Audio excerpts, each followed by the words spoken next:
see you there. I was just warming up to play my terrible song. I had some requests to have my terrible song. Did you want to hear my terrible song? See, I'm an art teacher, but I do some music, and I wrote that song and I titled it My Terrible Song. And some people out there want it, so maybe I can play it today. I was just warming up a little bit. But hey, I'm the art teacher. This is the Art Teacher Studio by Low Budget Presentations. Okay, today I'm already talking about the element of art, color. Color is so packed with stuff, I can't do it in one video. I'm going to do it in 3 videos. So this is video 1, then there's going to be video 2 and 3. Now, for every video I'm talking about the elements or the parts of design, the art, design elements of art. Each one I'm trying to get another video where you're actually going to do an art project that follows that up. So what I tell you today as an assignment, you can go ahead and do. There's no big rush. Just have fun with it. And anything you do, if it's one little scribble or if it's a bunch of finished pieces of artwork, put them all in a folder. Now this is what I did here. I got 2 pieces of cardboard and I put some tape here, some yellow duct tape, put them together, make a folder. It could be a folder you buy, it could be a folder that you make. Here I've got some artwork that I put in here and scrap paper that's still pretty good. It's not little tiny pieces. I'm putting them in there. And if you can, get a box. I got a little shoe box here that I keep art supplies in. Like I've got a pair of scissors, some scrap paper that still looks pretty good, glue stick, a pen. That way you won't drive your parents crazy. Okay, so now with the color, talking about color theory, the element of art, color we're talking about, there's so much involved. I am not going to go into a lot of detail or in-depth for a lot of things. So we're going to see how far we can go, okay? So right now, I'm going to tell you about color that has 3 properties. Now I'm going to have my camera zoom in with me and this poster here so you can see all of us. And color has 3 properties. Just like if I had 3 properties, that pieces of land that I had houses on, I would have like 1, 2, and 3. Color has the same thing. They're like little houses they live in. One is hue, which is the name of a color. Intensity, which is the brightness or the dullness of a color. And then there's value, which is the lightness or the darkness of a color. Don't confuse these 2, okay? So now let's go with value. Value is actually an element of art in and of itself. So since it is something, another element I'll be talking about and doing a video on, I'm not going to talk to you too much about this one. It's just that value is the lightness and the darkness of a color, which means you're going to have some lightness going into darkness of that color. Let's say it could be a darker yellow going into a lighter yellow. All right? So we'll talk more about that at another time. Intensity refers to the brightness. Now, if you want to make a color dull, you add the opposite color or the complementary color. That means opposite. For instance, if I wanted my blues to look a little duller, I would add just a little bit of orange to it because that's the opposite. Or if I wanted my leaves, green leaves, to look a little duller, I would add just a little bit of red because red's the opposite of green. So, but we're not really interested as in elementary art. We're not going to go into the intensity part, but when you go into middle school or high school, that's where you're going to learn more about that. Now for the color here, hues are the names of the color. Like this color here, I like the name Bob. And this one over here is Francis. And this one is Shaniqua. And this one, oh, you mean those aren't the real names? Oh, okay. I get you now. The real names, you don't make up your own names. Yellow, blue, red, green, orange, violet. And the ones in between are it escapes me right now. It'll come to me in a minute. But those are the colors in between. Okay, but now let's get back to this. Intermediate. Intermediate, thank you, my little helper back. Intermediate colors. Those are the ones that have the hyphen there, yellow, green, blue, green, etc. So, yellow, blue, and red, I'm hoping I'm coming into frame now. Yellow, red, and blue are called what? Who knows out there? Raise your hand if you know what yellow, red, and blue colors are made. I'm looking there. Some of you are raising your hands. Some of you are not raising your hands. Is that because you don't think I can see you? Or do you just not know? If you do know, right now, tell someone else who is watching with you. Or by yourself, just say it out loud.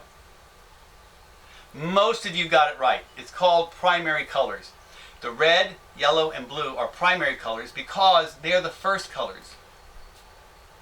That's very distracting. My cameraman is being very distracting to me. So they are primary colors, which means you cannot make those colors by mixing colors. You can't. If you don't have blue, there's no colors you can mix together to get blue. Same thing for red, same thing for yellow. They are the top. Now, if you have red, yellow, and blue, you can make all the other colors. Now, let's go back over here. Green, you get green by mixing yellow and blue. See, by the way, this is called a color wheel. And that's what artists use to organize their colors. So yellow and blue make green. Blue and red make what? Yes, you're right, violet. Red and yellow make orange. Very good. So these are called secondary colors because they're the second ones that are made when you mix the primary, which are the first ones. So you have primary colors that make secondary colors, and then if you mix a secondary color with a primary color, you get an intermediate color, which would be your yellow orange, your yellow green, etc. Okay, so I'm now going to show you some artists that use color. So I'm going to have my cameraman go back to my TV here so you can see some other pictures here. How's that looking? Good? Okay, that picture there is done by Mark Rothko, and it's titled, you'll never believe it, Cats on a Window Screen. Yeah, that's not it. I was just making that up. It's actually called Yellow, Red, and Blue. Clever name, right? But he just used color. And you could say shapes as well, but the edges are kind of fuzzy. But that he used shapes and colors, that's it. Here, this one is done by Hans Hofmann, and it's called The Golden Wall. And you can see that he's got some shapes. Some are geometric shapes. Look right here. And then there's some that are more organic shapes, like this right here. And with undefined edges. But you can see he has red, yellow, blue, orange. There's some violet that you can barely see, but there's a big violet strip right there, and green. So he has the 3 primary and the 3 secondary colors. So the 6 major colors on the color wheel, that's what he has there. Now, this is a very famous piece of artwork, the Golden Wall, and it's very large and it's hanging up in a museum. You guys could do that. But you'll notice that there's no big empty white space. So it's really colored in really with strong colors. Here we have another one by Vasil Kandinsky, and it's composition number 31, and it's called The Sea Battle. Now Kandinsky, he had a condition where he claimed to be able to see music and hear color. Now whether that's a real thing or not, I don't know. I can't say. But I do say that he did a lot of colors. And here the shapes are not very defined, but you do see a little bit of value. When it's darker blue here and it goes to lighter, that's value. So whenever you see something dark going to light, it's value. So he has value in this picture as well. This one is Picasso picture. He says, woman with a striped chair. And this was in his Cubist phase where he drew things kind of weird looking for us.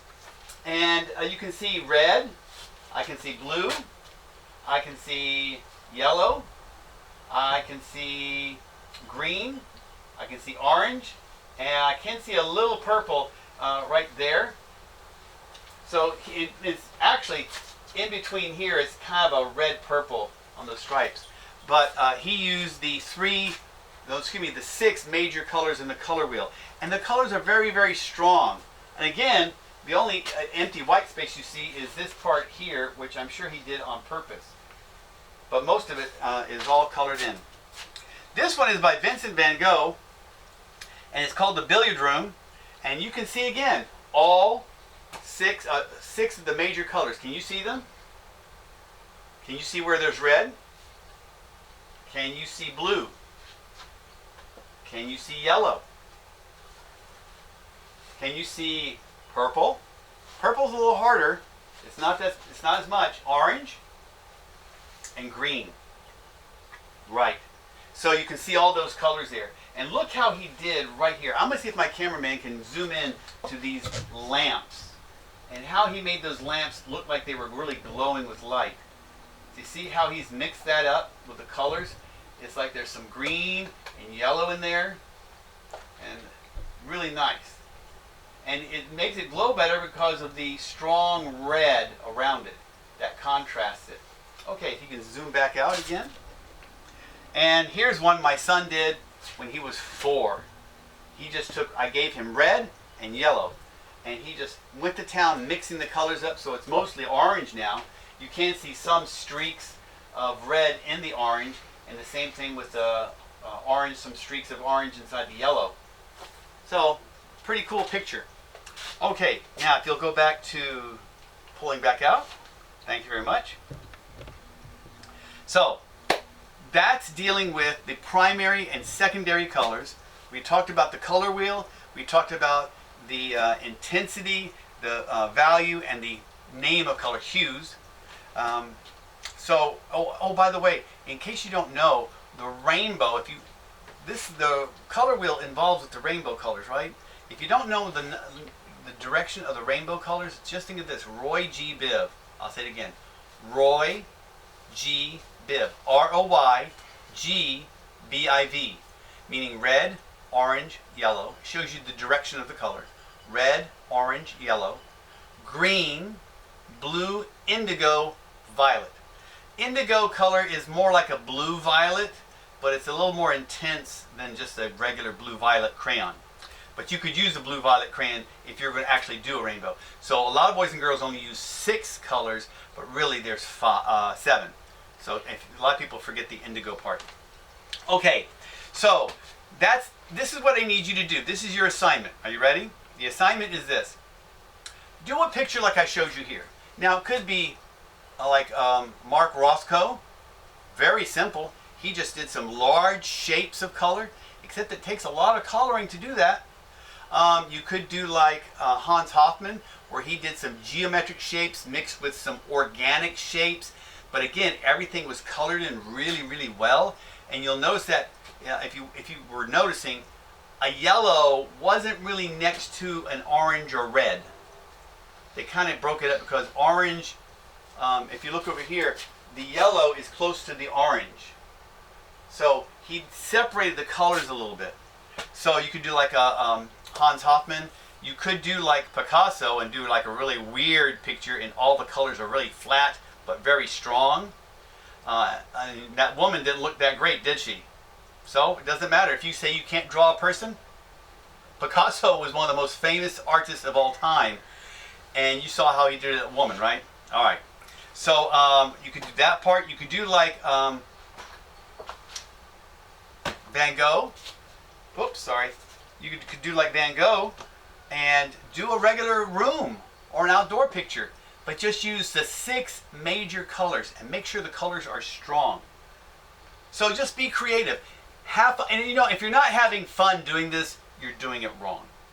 You're supposed to have fun doing this. And no matter what you do, just save it, put it into your little folder. Don't worry about it. Be really relaxed. This should all be fun. Don't bug your parents about it. Just do the best you can. Now, shortly after this video, there will be another video that talks about color and how you can do a picture in color, and I'll show you step by step. Okay, that's for me. Now, I was going to sing my terrible song for you, but I've run out of time. Hear that? That's the time that says my time is up. So I'll see if I can't do that terrible song next time. See you later.